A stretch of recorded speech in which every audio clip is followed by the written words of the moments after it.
Back on the Put on Raiders podcast. I want to thank Steve Serta for giving us a Chiefs perspective here on the Put on Raiders podcast. Good to, I liked him because he's more impartial, gives you the full view of everything. Not going to sit there and just say, you guys suck. That's not really analysis. That's not what we do on this show.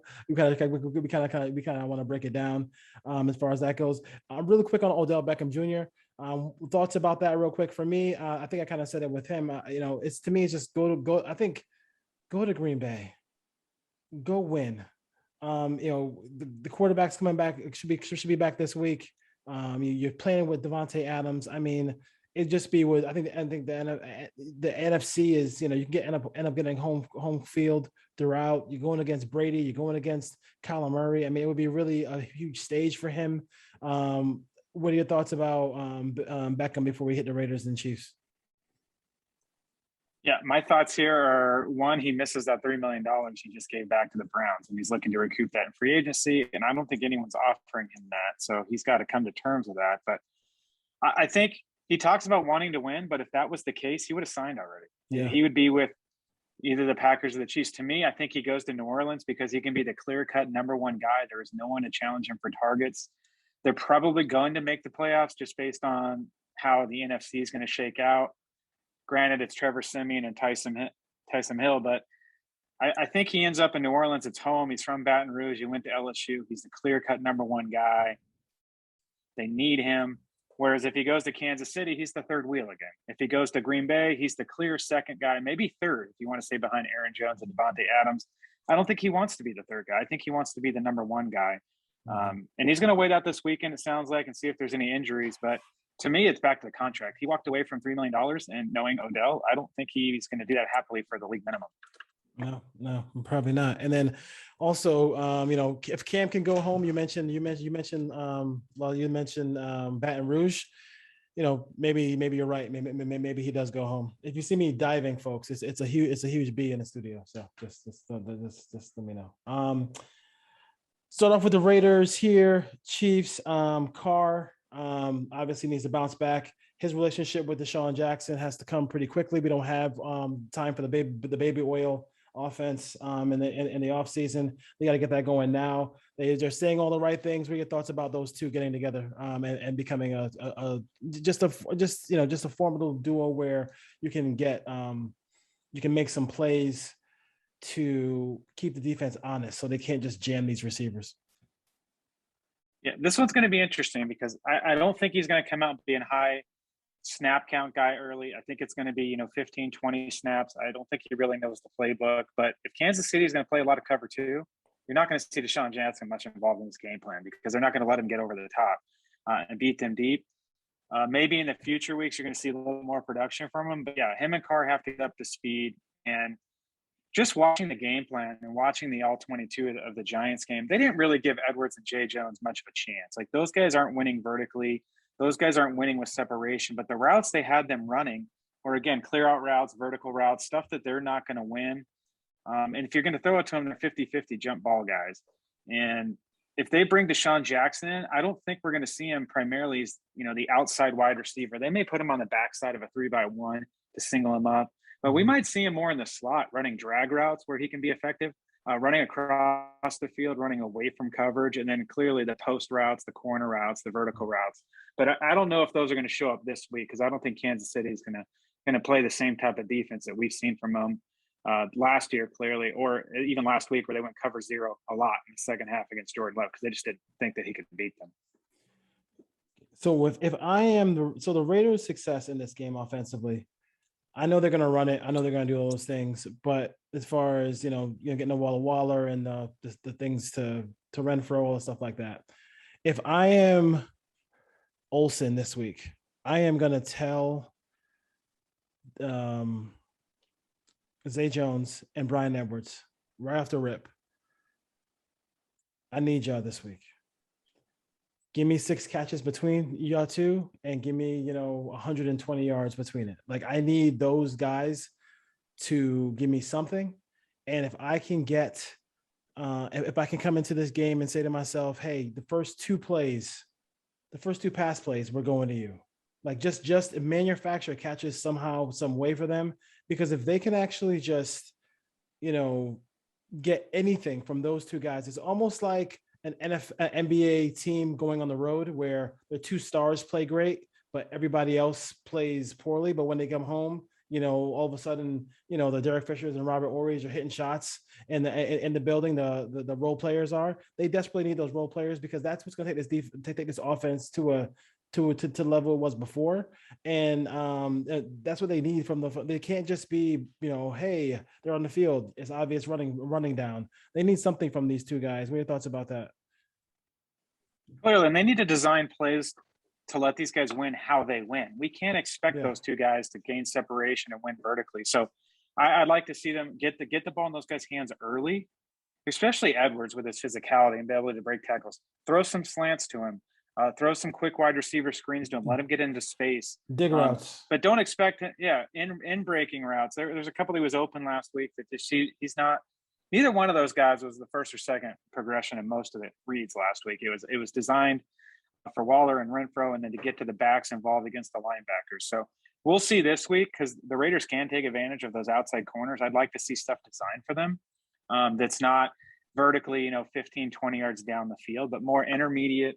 But then they're going to need someone to clear out the safeties, whether that's Waller or Jackson when he comes in. But you have to get them involved early. You can't expect them one or two targets. And I know Edwards had 4 targets, but some of those were uncatchable. There was one that he dropped, but he got his head around late.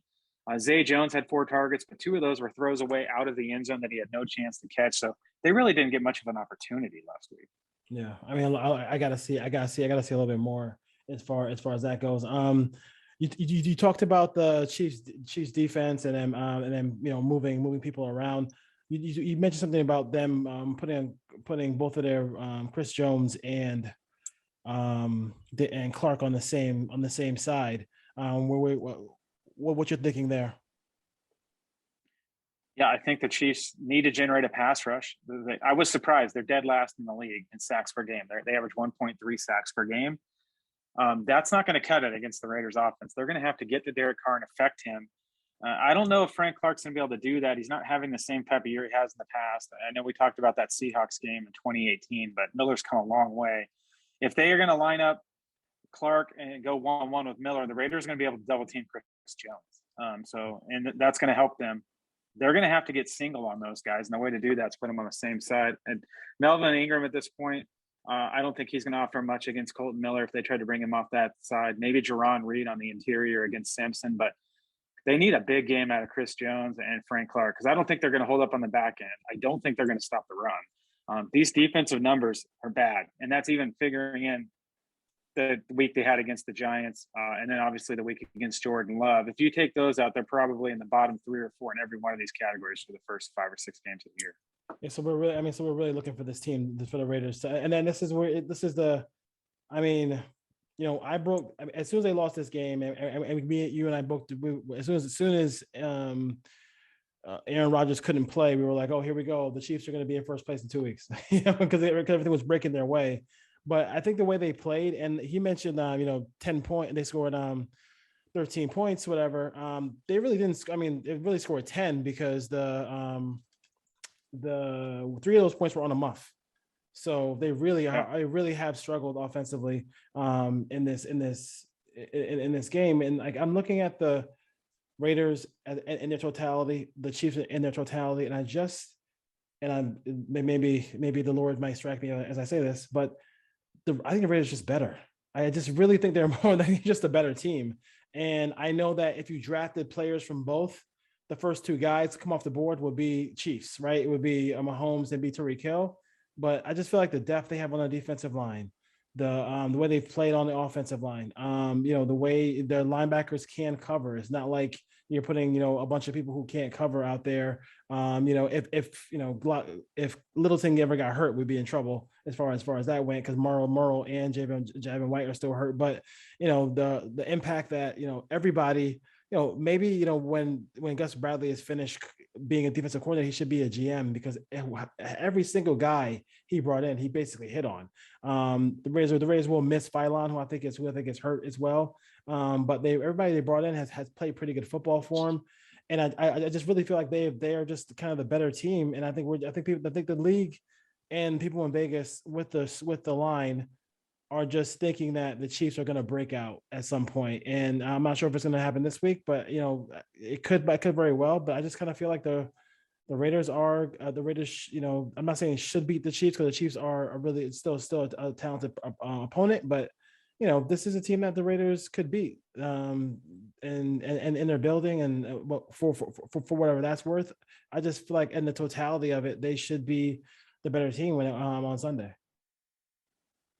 Yeah, I'm gonna play a little devil's advocate here. So That's fine. the Go ahead. Raiders, it's going to come down to Ngakoue against Brown. I think Ngakoue can win that matchup. He's just too quick off the edge for a big guy who's probably a right tackle who's playing left tackle. The Chiefs clearly are down to their second or third string option at right tackle. So the Raiders are going to win the edges. Can they contain the pocket and keep Patrick Mahomes in there? Or are they going to let him out and try to make plays down the field? I don't think the Chiefs are going to try to run the ball. They probably can. I just don't think they're going to do it for 4 quarters. We're going to learn a lot about Gus Bradley this week. I'm just going to say it. The Raiders play cover 3 like 61 or 62% of the time. I said, you can't beat the Chiefs playing cover 3 60% of the time. So the Raiders are going to have to really mix this up. They're going to have to play a lot of cover 6, cover 4, some quarters, maybe some cover 2. I just haven't seen them do that on tape much the last 4 weeks. So asking them to make all these schematic changes the week the Chiefs are coming to town, now we're going to, maybe we see some more cover 5 where you get, 2-man where you're playing man coverage underneath. Do we know if Nate Hobbs can play man? I know he can play cover 3, but he hasn't been tested much. Morrig hasn't been tested. We've seen a little bit of Abram getting tested. These guys going to hold up? Who's running down the field with Tyreek Hill? It's not Casey Hayward. It's not Brandon Faison. So who's covering Travis Kelce? Is it Perryman or Littleman? Like, I have a lot of concerns for the Raiders defense this week. Now, granted, my vision is of the Kansas City Chiefs have been to the Super Bowl the last 2 weeks. I know they've been playing bad. I know that offensive line has been really bad. I could easily envision the Kansas City Chiefs putting up 27, 30 points in this game, though. I just don't know if the Raiders can play all those coverages consistently enough against an explosive offense. And I don't know if the Raiders are going to be able to keep Mahomes in the pocket. And not break down, right? But when you're switching back and forth, I mean, to not have a breakdown in that situation, and that's your concern, which makes sense. Yeah, essentially they play cover first and second down, and then on third down they play a lot of one cross or one robber where Abrams the middle defender and they're playing man, but they don't play a lot of man coverage. And I don't think you can beat the Chiefs just playing cover 3. Patrick Mahomes is too good, and then you're going to start seeing Tyreek Hill scream across the field against linebackers. They can shift the passing strength and get Perryman matched up against Tyreek Hill pretty easily. It's not that hard to do against if you know they're in cover 3. Yeah. We don't know a ton about Brandon Faison. Again, Morrig hasn't been tested this year, and I don't know who's running down the field. So are they going to play man? I don't know if you can against this offense with what they have. Are they going to play zone? Yeah, they're going to play cover 3, but they're going to have to play quarters and they're going to have to play cover 6. And they haven't done a ton of that. So hopefully they can do it. I just haven't seen it on film enough to say, yeah, they're going to be able to mix their coverages enough to beat this team. So hopefully I'm wrong, but that's kind of where I'm leaning this week.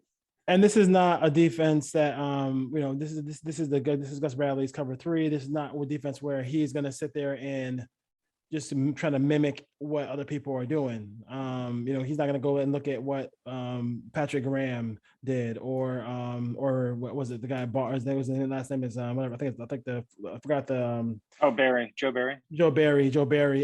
What he did this week, because he was. I mean, to me, they did a really good job, because there were situations where they knew that they had to get stops because they had no leeway for no error, no room for error at all, because Rodgers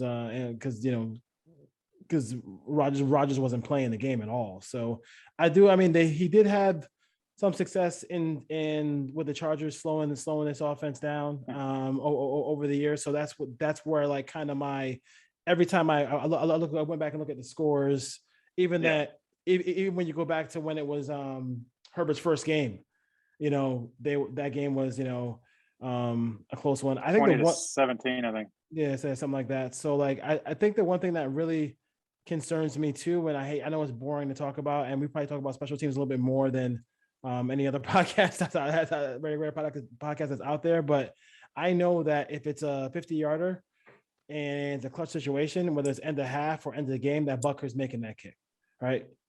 And what we've seen from Daniel Carlson makes you really concerned about, him. And I would even kind of, they're bringing people in already for wide receiver. I would just to shake him, shake things up a little bit. I'd bring another kicker. It can't hurt you. And I just feel like, he's just been very shaky. When you're starting to miss stuff inside where the old extra point area used to be, that's a real problem for this team. And you also talked about Stoner and what they're gonna do at the Gunner situation, because he was nowhere to be found on your television set on Sunday against the Giants. Yeah, one other quick note on Bradley. Yeah, he's done it with the Chargers, and he slowed this offense down, but he was there for 4 years, and they had time to mix in all these different coverages so they can go to him. Yeah. My concern is he's been here for 1 year. They haven't played a lot of different coverages where they can just dial it up, and these guys are going to be comfortable with it. And they got a lot of young guys, so they've been really good at understanding how to play cover three. It's a different animal when the bullets are flying. You're asking them to switch it up every down and play something different that they're not accustomed to. I hope they do it. But on special teams, Carlson's missed a kick in 5 of the last 6 weeks, whether it's an extra point or a field goal. That's worrisome. The gunner position, I went back and watched it again. Like, Dylan Stoner just got absolutely destroyed. Let's be honest. Like, he had no chance of getting down the field. He got put in the ground a couple of times. And against a guy like Mikael Hardman, who's explosive on punt returns, that could be an issue. The Raiders are probably going to have to put, if Nixon's not going to play, it doesn't look like he's going to. And Levitt's just been okay as a gunner. Like, are we looking at Nate Hobbs has done it a little bit. Zay Jones has done it a little bit, but it's not shaping up very well for the Raiders on the outside as far as the gunners, because Roderick Teamer, I'm pretty sure, is not back yet. I think he's still hurt. They're going to have to figure out how to put some guys out there that can get down the field and stop some of those returns, because Cole's going to boom it. They're not fair catching. He's kicking the ball 50, 55 yards. Yeah, and then the last thing you need is one of those speedsters on the Chiefs to give them a short field. That's the last thing you want to see as far as that goes. Your outlook here. What's the game plan here? You're in that room with Olsen, in that room with Gus Bradley. What are you thinking here on how to come away with a victory on Sunday? Offensively, the Raiders have to run the ball in this game. Keep the ball away from the Chiefs. Establish a tempo. Establish a physicality. That they're the more physical team, and just wear them down on defense. Because I think you can run the ball with this team. They shouldn't get in a game where they're asking Carr to throw the ball 40 plus times and trying to block Jones and Clark that many times with that young line. The run game is coming around. I wish they would run the ball more against the Giants. You don't want to leave Parker out there by himself for 40 snaps either. But those guys can, if you do it properly, once you get the running game going, boom, now you get the bootlegs that we've seen a lot. Now you got play action, take your shot 1st and 10, and stop being predictable. And converting in the red zone. They're going to move the ball against the Chiefs. We all know that. But when they get in the red zone, they're going to have to score touchdowns. And to me, that goes back. They have to run the ball in the red zone. They just didn't do it against the Giants. Maybe get Marcus Mariota in there for a play here or there. Now, I'm not saying put him in as soon as they cross the 20-yard line like some fans are freaking out. But, for 2 or 3 plays in the game, and he can throw it. Like, teams have to respect his ability to throw the ball, even if it's a fade route to Waller. And then get Waller involved in the red zone. They have to. The guy's too big, too explosive, too good of an athlete to not be a guy who just dominates in the red zone. And he hasn't done it in his career once. Like, that's always been kind of the bugaboo with me about him, is he doesn't score a ton of touchdowns when they get down there. So who's going to win? Is it Renfro on the outside? Is it Renfro on the inside? Is it Kenyon Drake? Or do they just turn around and hand the ball to Jacobs and hope he scores? Or maybe some more Moreau, but the Raiders are going to have to figure it out in the red zone. I know they went 1 of 6 and that skews the stats, but this isn't a 1-game issue. This is a 4-year issue. Yeah, I totally agree with that. I think on offense, I mean, it's, I know they want to spread it around. And I know that, that old adage that Rich Gannon has where he says, I think players, not plays. And I mean, when you get into that red zone area, you have, Drake is a nose for the touchdown, nose for the goal line. Jacobs, you gotta get him involved down there by running the football. You can, more. I felt like that drive where Drake came out of the game because he was just exhausted because they went to him on every single play on that drive. I think Yeah. I want to see more. Yeah, I want to see. He was like, I thought he was hurt, but then I realized, oh yeah, these last 5 plays were all for Kenyon Drake, so he's exhausted. Every time he gets the ball, like I feel like when Jacob gets the ball, I never feel like the first guy's gonna get him down. And I feel like when Drake gets the ball, the first guy is his speed is just it pops out on film. Like you pops out. He's at a different speed than Jacobs, but Jacobs has that power as well. So it's a really good combination. Get him on the field at the same time. I mean, I don't. I think that thing is. I don't want to see. I want to see a little bit more of that. As far as that goes, and like I said before in the podcast, I want to see. I'm gonna write down 6 catches, 90 yards, combination between Jones and Edwards. I mean, that's just to give. You can't let both of those guys be just a glorified tight ends out there blocking. I mean, even if it's a a screen pass, if it's something, you call it, dial the play up for both of those guys. Give me some back shoulder love. Give me something, a jump ball. Give me something in the end zone where I can feel good about Brian Edwards and you get that confidence going. I thought after the Baltimore game, after that overtime, that crazy catch in overtime, I thought we were over this part of it. Like we wouldn't be in this situation. I understand Ruggs was there and we were going down the field of Ruggs a little bit, but once he gets the ball in his hand, he looks pretty good in there in open field. He just needs to get the football, dig routes, all those things like that. As far as that goes, what are you going to do with Deshaun Jackson this week? I mean, you got to get him involved somewhat. You can't just bypass it. Hopefully, you can get something to him early so we can get going as well. This is not a good defensive team.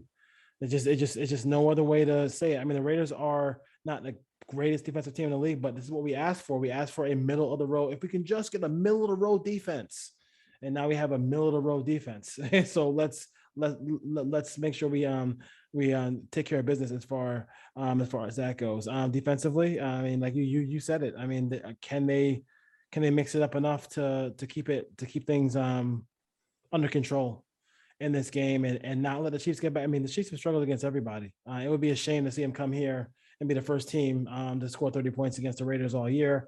I don't know if that's going to happen. I think the game is in the 20s as far as that goes. You had a prediction here, or what are you thinking about?